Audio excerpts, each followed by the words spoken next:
মশলা দিয়ে মুরগিটা কষানো আমার শেষ। এবার হচ্ছে আমি পোলাওটা বসিয়ে দিব।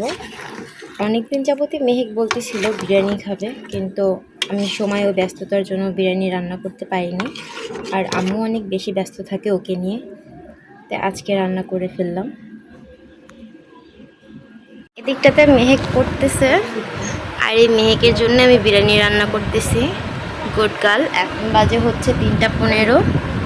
আর আমার মেয়ে ফারিস্তা ঘুম থেকে উঠে সেও পড়াশোনা করতে বসছে, মানে পড়াশোনা করে মানে পড়াশোনা নিয়ে দুষ্টুমি করে। আর আমি রান্না করতে, আমি আবার পরিমাপ ছাড়া কিছু পারি না। আগেই পরিমাপ মতো মেপে নিয়েছি চালটা, আর চুলায় গরম পানি বসিয়েছি। চালটা আমি ভালোভাবে ধুয়ে নিব। আমার পাতিল গরম হয়ে গিয়েছে, এবার পরিমাণ মতো তেল দিয়ে দিব।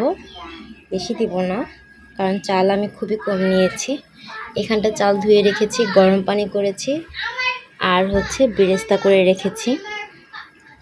চালের পরিমাণটা কম নেওয়ার কারণ হচ্ছে আমাদের ঘরে জনসংখ্যা খুবই কম, যার জন্য চালটা একেবারে কম নিয়েছি। আর তেল বেশি না খাওয়াই ভালো। আরও অল্প একটু দিয়ে দিলাম তেল।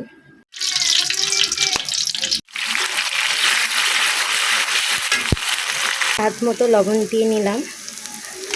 এখন এটা ভালোভাবে ভেজে নিব, কারণ বাদামি রঙের না হলে চালটা ঝরঝরা হবে না, মানে পোলাওটা ঝরঝরা হবে না।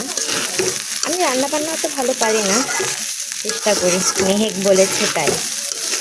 আর আমি একটু চেষ্টা করি, আমি যেহেতু মেহেকের আম্মি হই, মেহেকের সব ইচ্ছা পূরণ করতে না পারলেও কিছুটা চেষ্টা করি পূরণ করার জন্য। গরম পানি দিয়েছি তাই অল্পতেই বলক চলে আসছে। এবার আমি একটু ঢেকে দিব। মাংসটা আমি 2 মিনিট পরে দিব। কিছুটা পাউডার মিল্ক দিয়ে নিয়েছি, এতে সাদা হয়েছে, পোলাওটা ধপধপা সাদা হয়। একটু বেরেস্তা দিয়ে নিয়েছি, এবার কাঁচামরিচগুলো দিয়ে দিব। সামান্য একটু চিনি দিয়ে নিব। অনেকেই বিরিয়ানিতে চিনি খান না, তবে আমি সবসময় একটু চিনি দেওয়ার চেষ্টা করি বিরিয়ানিতে, এতে একটু ভালো লাগে খেতে।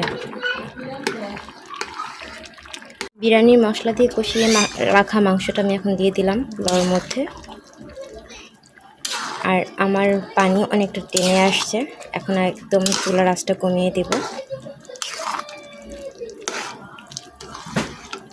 দমে রেখেছি, অনেকটাই হয়ে আসছে। এবার আমি একটু ঘি দেব, ঘি না দিলে যেন চলেই না। আলহামদুলিল্লাহ, আমার রান্না অবশেষে কমপ্লিট হয়েছে। এখন খেয়ে দেখার পালা। মেহেক খেয়ে নাও। মেহেক অনেকদিন যাবতই খাওয়ার কথা বলতেছিল, তো সব ব্যস্ততার জন্য আর কি রান্না বান্না হচ্ছে না। মেহেক খুব পছন্দ করে। কেমন হয়েছে মেহেক?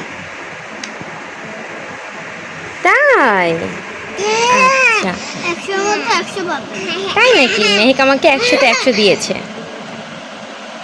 তো আমাদের ভিডিওটি ভালো লাগলে অবশ্যই চ্যানেলটি সাবস্ক্রাইব করবেন, লাইক দিয়ে আমাদের পাশে থাকবেন। আল্লাহ হাফেজ, টাটা।